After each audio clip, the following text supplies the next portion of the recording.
This is the Lone Crater YouTube. We hope this video helps. In this video, I will explain how to cook cake without an oven. First, let us gather all the ingredients like flour, sugar, eggs, and butter, ensuring they are at room temperature for the best results. Next, prepare your cake pan. A 6-inch round pan works wonderfully, greasing it well with butter and dusting with flour. Finally, choose a heavy-bottomed pot, ideally one that is deep enough, and place a wire rack or a small heat-proof bowl inside it. Now, let us prepare the cake batter with precision. First, sift together 1 1/2 cups of all-purpose flour, 1 teaspoon of baking powder, and 1/2 teaspoon of baking soda. In a separate bowl, cream 1/2 cup of softened butter with 3/4 cup of granulated sugar until it is light and fluffy. Beat in 2 large eggs, one at a time.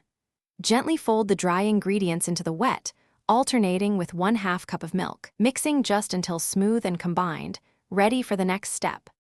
With your batter ready, it is time for the clever cooking method. Place your large pot with the rack inside on your stovetop over medium-low heat, covering it for about 10 minutes to build up internal warmth. Carefully place your prepared cake pan, filled with batter, onto the rack within the preheated pot. Ensure the lid fits tightly, preventing steam from escaping. Maintain this medium-low heat for 40 to 60 minutes, depending on your cake's thickness, but avoid opening the lid too early.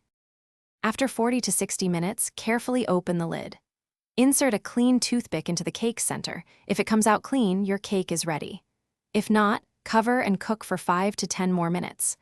Once done, remove the pan from the pot and let the cake cool for about 15 minutes. Then, gently invert it onto a wire rack to cool completely.